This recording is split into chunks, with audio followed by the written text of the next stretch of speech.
What is the one thing that sets successful people apart in real estate investing? I think grit is massive, not just in this business, but any business. You have to be able to delay your gratification. There's been times where we've looked up, like I said, between 30 and 60 deals a month for 6, 7, 8, 9 months, every day, day in and day out. And we're just thinking, oh my God, there's nothing to buy right now. And when we're at our absolute wits' end, that's when we find the diamond in the rough.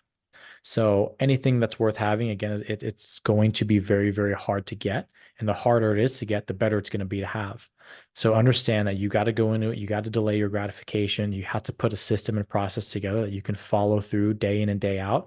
And if you trust that process, you marry that system, the outcome is inevitable. But if you're benchmarking your happiness to the outcome happening in a certain time frame, you'll usually be disappointed. So get ready for the journey, and ride the process. And what is the one thing that sets the successful people apart in real estate investing? Really, I think just continuing, like keeping on going. If you're already investing in real estate and you have a goal, it's just going to take time to get there. And I think sometimes people get discouraged because it's exciting in the beginning, and it's exciting to hit your goal, but the middle is it can get kind of like, it's kind of like drudgery sometimes, and maybe that's what they call the grind. But sometimes it can be tough right in the middle and it feels like nothing's happening. But I think that's when you got to dig in deeper. I think that's when you need to focus and just keep going. And that's, I think, a big thing that sets people apart. So, Angelo, what is the one thing that sets successful people apart in real estate investing? Ah, man, the only one I know is hard work. So the harder you're willing to work, the more successful you'll be. But let's put a caveat to that. Work smart instead of hard. And what is the one thing that sets the successful people apart in real estate investing? Oh my God, I think the consistent action. You have to just keep on taking that consistent baby step and consistent action. The moment you stop taking an action and there is kind of a lull of some days, it just throws you back. What is the one thing that sets successful people apart in real estate investing? Hmm, that's a really good question. The one thing, patience, patience. Like I think the most successful people are patient. You can get numbers guys, and they're very good at the numbers and everything, but they tend to get too far in, and then you wind up with companies like Blackstone that are buying houses that are going to get burnt at the end of the day, right? Because the housing market really isn't meant for Wall Street.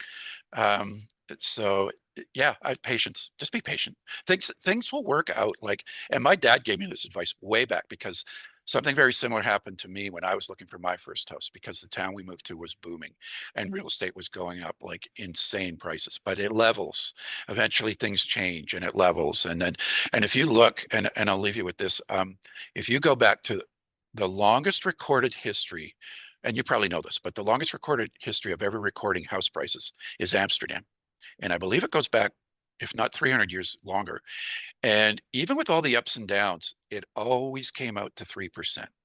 So what goes up must come down, and literally the reverse. And house prices at the end of the day they'll work themselves into a rhythm where it's about a 3% increase per year. And that's why you need patience. And don't be afraid of signing a mortgage. That's the other one. Never be afraid about that, because time goes by faster than you think.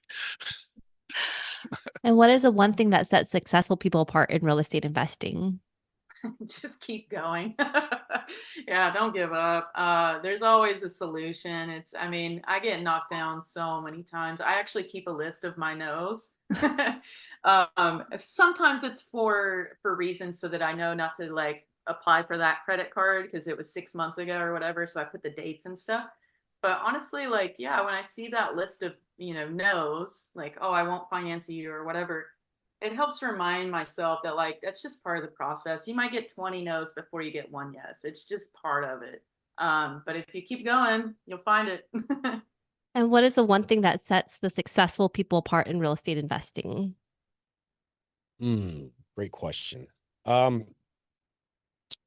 Probably grit and just the ability to be told no and just understanding it. Like you're going to get a million doors shut in your face. I think the number one thing is like, if you ask people questions about real estate or what their success is going to be, a lot of times the answer is, I don't know. And if you ask people what their goals are or what they want to do down the road, the answer is, I don't know. And I don't know is okay, because it just implies ambiguity or a lack of education, and education is free. So in terms of the ability to listen to podcasts, you have a podcast. I commend you. That's the reason I'm here and trying to share, is because I always learn something. I have a podcast, not because I'm any good at it. It's because I wanted the opportunity to talk to other smart people and have them share their condensed life experience with me. So the ability to be a sponge and the ability to look for opportunity and be told no and not get upset or hurt about that, and just continue to pivot and work on adaptability that we talked about, like adaptability and emotional intelligence and networking and trying to be an active listener. Some people are inherently good at that. I am not. Most people aren't. And so working on that, working on yourself, you'll see the benefits in the long run. So just grit and continuation.